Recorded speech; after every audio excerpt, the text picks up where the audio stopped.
안녕하십니까, 안일원입니다. 이번 주부터 라이브 방송을 시작한다고 예고드렸는데 약간 사정이 생겨서 오늘 또 녹화로 인사드립니다. 많은 양해 부탁드리고요.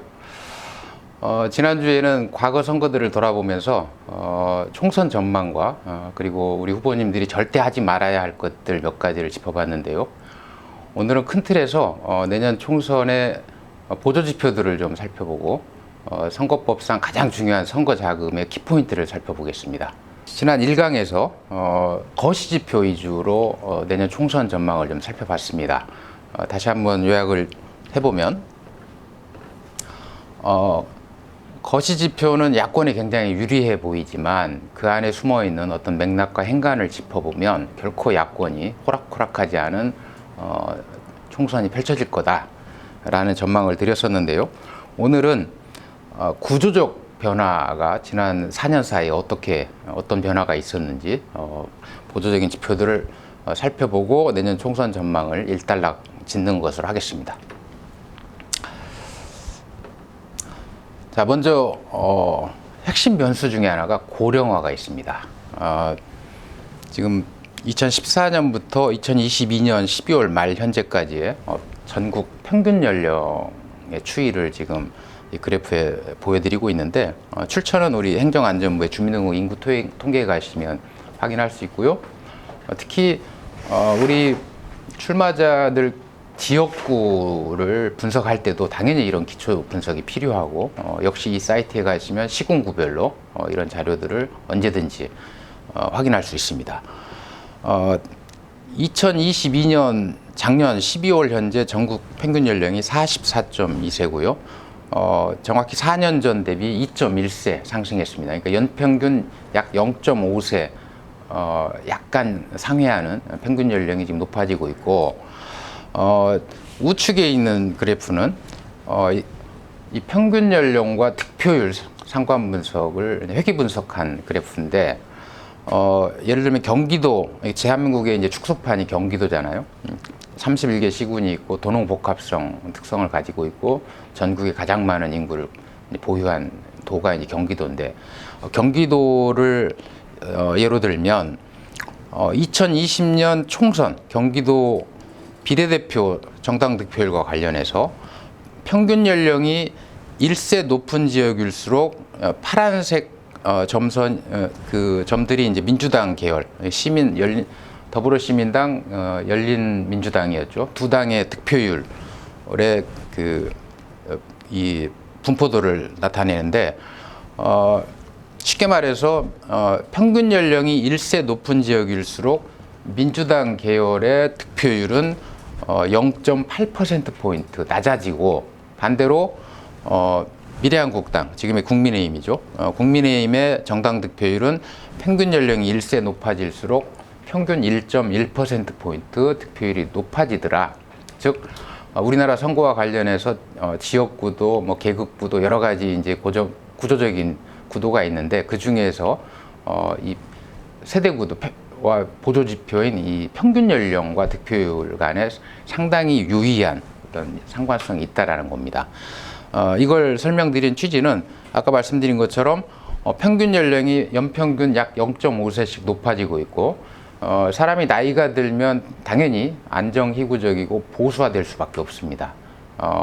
이제 그런 부분들을 고려할 때 4년 전 대비 내년 총선 기준으로 예를 들면 민주당 계열은 그냥 가만히 앉아서 고령화 현상으로 인해서 마이너스 1.6 정도의 이미 그 손실이 발생했고요.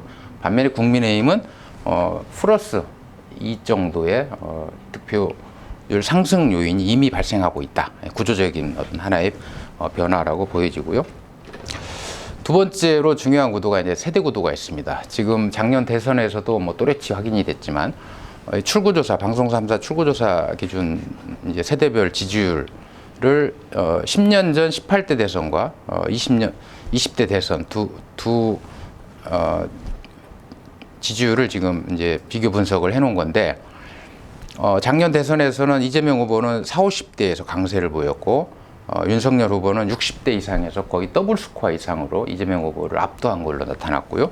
20, 30대는 거의 이제 비슷한 젠더 구도는 심각했지만 어쨌든 20, 30대에서는 거의 유사한 지지를 얻은 걸로 나타났습니다. 앞에서 말씀드린 것처럼 나이가 들면 보수화된다라는 걸 여기에서도 확인할 수 있죠. 2012년 20대가 작년에는 30대였죠. 딱 10년 차이니까 거의 동일 집단입니다. 10년 전에 문재인 후보를 지지했던 20대 청년들의 지지율이 66% 정도였는데 작년에는 46% 정도로 급락했습니다. 30대가 지금 40대가 됐는데 약 7% 지지를 보냈는데 이번에 이재명 후보가 얻은 득표율은 약 61%에 머물렀고요. 40대는 뭐 큰 차이가 없고 50대는 이제 60대 이상으로 이제 병합되면서 정확히 이제 그 구분은 안 되지만 어쨌든 나이가 들면 보수화된다라는 것은 뭐 우리나라뿐만이 아니라 세계적인 공통적 현상이라는 겁니다. 그래서 여러분들 지역구가 4년 전과 비교해서 어느 정도 지금 평균 연령이 높아졌고 이런 점들이 여러분들 선거에 어느 정도 플러스 또는 마이너스 요인이 될지, 즉 바꿔 말하면 2020년 총선에서 만약에 51대 49의 접전 구도의 선거구였다면 지금 4년 사이에 이미 이 고령화로 인해서 거의 만약에 민주당 후보 51%를 득표했었다면 지금은 거의 비슷해졌거나 오히려 열세, 약간의 열세로 돌아섰을 개연성이 있다. 이런 점들을 고려해서 전략을 세워나가는 게 중요하겠다. 특히 이 저출생 고령화가 지금 굉장히 심각하고 이 상황이 계속된다라고 보면 앞으로 진보 진영 계열의 후보들은 계속 갈수록 더 힘든 선거를 할 수밖에 없는 그런 어떤 인구 특성을 가지고 있다라고 이해하시면 되겠습니다. 특히 60대 이상의 높은 투표율에 기반해서 작년 대선에서 출구조사 기준으로 40, 50대 이재명 후보가 강세를 보인 40, 50대와 60대의 투표율과 선거인수, 뭐 투표율 그리고 득표수 추정치들을 고려하면 우리 이재명 후보가 4050에서 약 270만 표 앞선 걸로 계산이 되고요. 윤석열 후보는 60대 이상 어르신 그룹에서 약 500만 표를 얻은 걸로 지금 추정이 됩니다. 그래서 40대 이상 연령층에서 이재명 후보가 윤석열 후보에게 큰 표차로 밀렸습니다. 그러니까 이걸 상쇄하려면 우리 민주당 후보들은 20, 30대에서 얼마나 득표율을 더 끌어올릴 수 있을 거냐, 이게 이제 핵심 관건이 될 거라고 생각이 됩니다. 세 번째로 이제 선거의 거의 이제 핵심 상수로 자리매김한 투표율을 짚어볼 수 있는데요. 왼쪽 편에는 2004년 총선부터 작년 지방선거까지 전국 단위 선거의 세대별 투표율을 좀 정리를 해놓은 건데요. 이 투표율과 민주당, 국민의힘의 어떤 과반 이상 승리를 했던 선거에 일정한 어떤 패턴이 있습니다. 이 녹색 음영이 들어간 선거, 2004년 총선, 2018년 지방선거, 2020년 총선은 민주당이 압승을 거둔 선거죠. 2004년에 153석인 거뒀죠. 2018년에는 뭐 헌정사 지방선거 이후에 최대 승리를 압승을 거뒀고요. 2020년 총선 역시 1960년 제5대 총선 이후에 최대 의석을 얻은, 정말 60년 만에 최대 압승을 거둔 선거였죠, 민주당이. 이 세 선거의 공통점이 투표율이 60%대였다라는 겁니다. 그리고 40대 민주당의 주력 지지 그룹인 40대 투표율도 60% 안팎으로 매우 선방을 했어요. 그런데 이 분홍색인가요? 이 음영이 들어간 2008년 총선, 2012년 총선, 2021년 서울시장 보궐선거, 그리고 작년 지방선거의 이 네 선거의 특징은 국민의힘이 압승을 거둔 선거입니다. 이 선거들의 특징을 보시면 투표율이 다 60%를 밑돌았고 뭐 50% 안팎을 기록했고요. 특히 40대 투표율을 보면 역시 50% 안팎. 작년 지방선거 때는 뭐 45%에 미달했습니다. 그러니까 이 투표율과 양당의 어떤 그 선거 결과를 좀 대비를 해보면 민주당이 압승을 거둔 이 세 차례 선거는 전체 투표율이 60%대를 기록했고 40대 주력 지지 기반이 40대 투표율 역시 60% 안팎으로 상당히 선방했던 선거라는 특징이 있고요. 반면에 국민의힘이 압승을 거둔 이 네 차례의 선거는 전체 투표율이 40~50%대에 머물렀고 40대 투표율도 역시 전체 평균에 유사한 40~50%에 머물렀다라는 이 어떤 패턴을 우리가 알 수 있는데 특히 작년 지방선거 때 우측 표는 작년 2020년 총선 대비 2022년 지방선거에 세대별 남녀 그룹별의 투표율 하락폭을 나타낸 겁니다. 모든 전 세대에서 남녀 불문하고 투표율이 다 하락했는데 보시면 아시겠지만 민주당 주력 지지 기반인 40~50대의 투표율 하락폭이 약 40대는 약 19%포인트 하락했고요. 50대는 약 16%포인트 평균 하락했습니다. 반면에 국민의힘이 강세를 보이는 60대, 70대도 하락은 했지만 하락폭이 훨씬 적습니다. 20, 30대는 뭐 20% 안팎의 더 큰 이제 하락폭을 보였고 이 투표율을 설명드리는 이유가 뭐냐면 1강에서도 말씀드렸지만 지금 현재 기성 정치권에 대한 민심이 굉장히 심상치 않고 이게 어떤 대안이나 새로운 기대감을 정치권이 주지 못한다라면 내년 투표율이 작년 지방선거 수준 또는 뭐 약간을 상회하거나 또는 밑돌 수도 있겠다. 그래서 투표율이 50% 초중반에 그친다라면 민주당이 굉장히 어려운 선거를 할 수밖에 없고요. 반면에 투표율이 60%를 돌파해서 2020년 총선처럼 60% 중반 수준까지 간다라면 당연히 민주당이 굉장히 유리한 구도가 형성이 될 것이다. 그래서 따라서 각 정당이 과연 지지층 플러스 중간층의 투표 의지를 어떻게 더 독려할 수 있을 거냐, 동기부여를 할 거냐, 이게 각 당에 주어진 큰 숙제라고 하겠습니다. 그래서 종합하면 내년 총선과 관련된 현재까지의 어떤 여론 지형 그리고 기타 변수들을 좀 살펴서 종합을 해보면 자, 2020년 총선 지역구 선거에서 민주당이 163석, 통합당이 84석을 얻었습니다. 그런데 전체 253개 지역구의 득표율을 따져보면 49.9 대 41.5, 불과 8.4%포인트 차로 의석수가 거의 더블 스코어가 났죠. 그게 이제 소선거 구제의 특성인데, 이 당시에 총선 직전 문재인 대통령 긍정률이 약 55%였고요. 그게 이제 진보정당으로 분산되면서 민주당이 49.9를 얻었는데 통합당도 40%대 굉장히 선방을 했죠.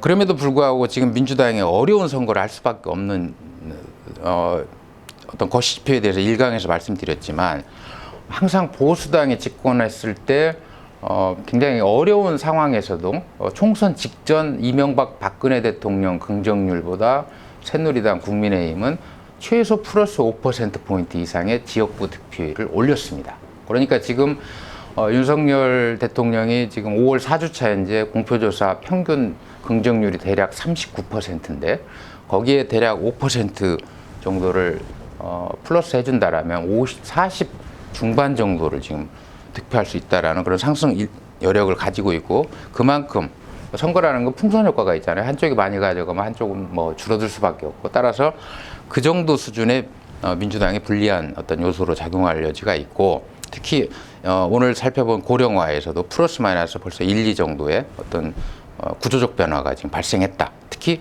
투표율이 가장 큰 변수인데 투표율이 하락하면 국민의힘, 투표율이 높아지면 민주당이 유리할 거고 그렇게 되면 투표율이 높아진다면 이제 이 변수는 반대가 되겠죠. 그리고 신당 창당이나 지금 국민의힘은 뭐 내부 여러 가지 크고 작은 문제가 아직 남아있긴 하지만 그럼에도 불구하고 굉장히 그 어떤 이 교통 정리가 어느 정도 끝났죠. 반면에 민주당은 지금 신당 창당이나 또 지지층 간의 분열이 계속되고 있고 이런 것들이 현재로서는 민주당에 불리한 변수로 작용이 되고 예상이 되고, 특히 선거 여론조사 기준이 도입된 이후에 공표되고 있는 모든 조사는 투표율이 적용되지 않은 인구 비례 가중치를 적용하고 있습니다. 그건 무슨 말이냐면 60대 이상의 투표율이 상대적으로 높고 젊은 층의 투표율이 낮다라면 당연히 투표율을 보정해서 지표를 보는 게 맞는데, 지금 우리나라 선거 여론조사 기준은 굉장히 좀 복잡하게 설계가 돼 있고 여러 가지 주문을 하고 있어서 모든 기관이 그냥 인구 비례로 적용해서 그 여론조사 결과를 발표합니다. 그러니까 발표되고 있는 모든 선거 여론조사는 인구 비례 가중치를 적용하고 있고, 따라서 모든 선거 여론조사에는 현재 진보 편향이 발생할 개연성이 높다라는 것을 염두에 두고 지표를 살펴볼 필요가 있습니다. 다만 선거 투표 마감 이후에 발표하는 저희가 2009년부터 해오고 있는 예측조사는, 그러니까 투표 마감 이후에 발표하는 조사는 선거법 적용을 받지 않습니다. 그래서 저희 같은 경우에는 투표율 보정을 해서 예측치를 발표해 왔는데, 어쨌든 투표 마감 전에는 모든 기관이 다 인구 비례로 가중치를 적용하고 있다. 따라서 평상시 조사에는 상시적인 진보 편향이 일부 반영되어 있을 수 있다. 따라서 앞으로 이제 어느 정파 또는 뭐 어느 후보가 미래지향적 어젠다를 더 제시하고 주도할 거냐. 두 번째로 누가 지금 중간지대에 있는 투표를 해 마라, 투표를 하면 누굴 찍어라고 계속 고민을 할 이 중간층을 기대감을 누가 더 충족시킬 거냐.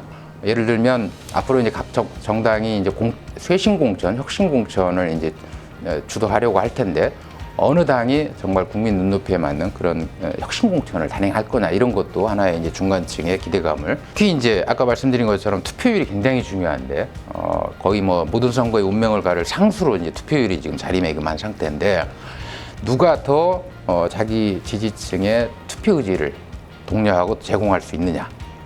또 1,400만 청년 대군의 심장을 누가 뛰게 할 거냐. 이게 앞으로 이제 각 정파의 큰 과제라고 하겠습니다. 우리 후보님들 잘 아시겠지만 그동안 여러 선거를 치러오면서 이 당이나 저 당이나 우리 후보님들의 필승 전략을 당 차원에서 제공한 정당을 저는 거의 못 봤습니다. 특별한 사고는 안 치면 다행이고, 정말 우리 후보님들 현장에서 정말 땀 뻘뻘 흘리면서 죽자사자 그 캠페인을 하는데, 위에서 사고 한 방 터지면 그냥 백약이 무효잖아요. 그래서 뭐 그런 여러 이제 비근한 사례들을 우리가 목도를 해왔는데, 결국 결론적으로 우리 후보님들은 스스로 필승 전략을 도출하고 자력 갱생하는 자세로 선거에 임하셔야 된다라는 당부를 좀 드리겠습니다. 아시겠습니까?